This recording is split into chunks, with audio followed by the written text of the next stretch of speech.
Okay, so this will be a new video here. Keep it short. I'm testing out this new vocal booth, so I have no idea what to expect. It's a fairly new setup, new equipment, new software, so we'll see how it goes. Still not necessarily finished tweaking all the settings yet, but anyway, this may not be a full representation of the sound qualities, so we'll see how it goes. And you may not even be able to tell very much on YouTube anyway, but if you do notice a difference in sound quality and you like the way it sounds, let me know. So I had this closet down here in the basement that wasn't actually finished. You know, there weren't any walls built into it, so I thought a good excuse to finish it, and why not just put up some acoustic panels and some other stuff and just make it a vocal booth for right now. That way I can give it a shot recording voices for games, you know, maybe game characters, or maybe just the trailer voices or the narration or whatever. But anyway, I'm not sure if all videos be recorded in here. Probably will, but depends on this laptop, how it does.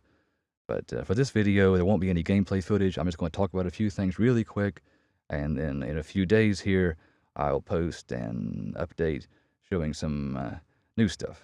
But for right now, I'll give you some ideas of what I'm doing. First off, making a few changes to the game. One thing is I'm not going to worry so much about it being historically accurate.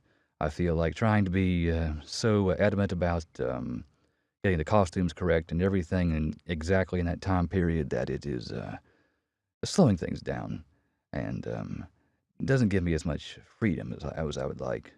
Because I want the game to be, you know, convincing on that time period and, you know, feel like an actual world. But I don't want to be so strict about the historical accuracy that I drive myself crazy.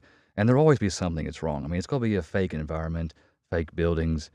You know, I'm going to be cutting a few corners here and there with accuracy in terms of history to make the game more of a game, you know.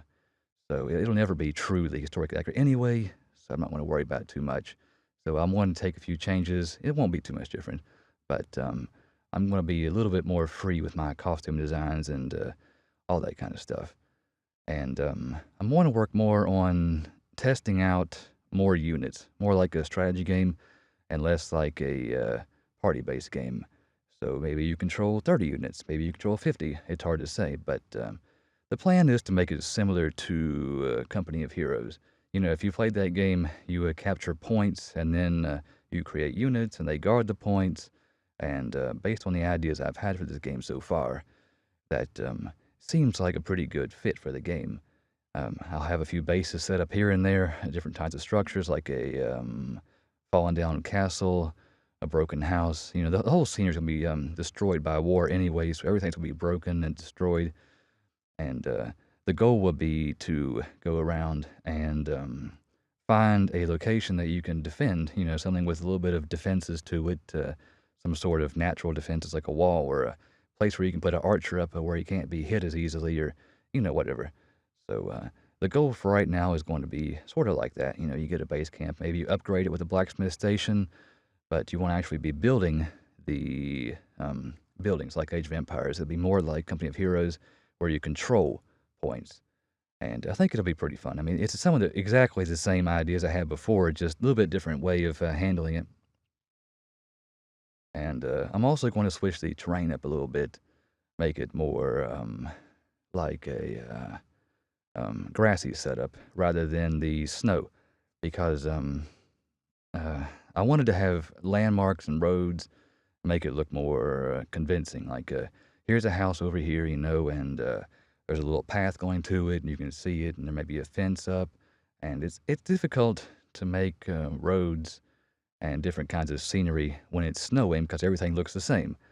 And if I have footprints, then I got to make it so there's not footprints. If there's not snow in that area, every building has to have snow. Every unit has to have, well, unit is in like the base camps or the buildings or anything I put in the environment will have to have snow on it. And I just think it'd be easier to make it back to a grassy setup. I've been tweaking Unity's terrain to make it more efficient, and it's worked pretty well. I've got volumetric grass without too much effort and without too much performance cost, I should say. And it's a little bit better than it was. So the next video, you're going to see some changes here within a few days. I'm not sure when exactly. I want to finish a few things first. But until then, I'll leave this video out just to let you know that I'm making some changes and testing this new setup. And, well, that's it for now. So I'll see you here in a few days.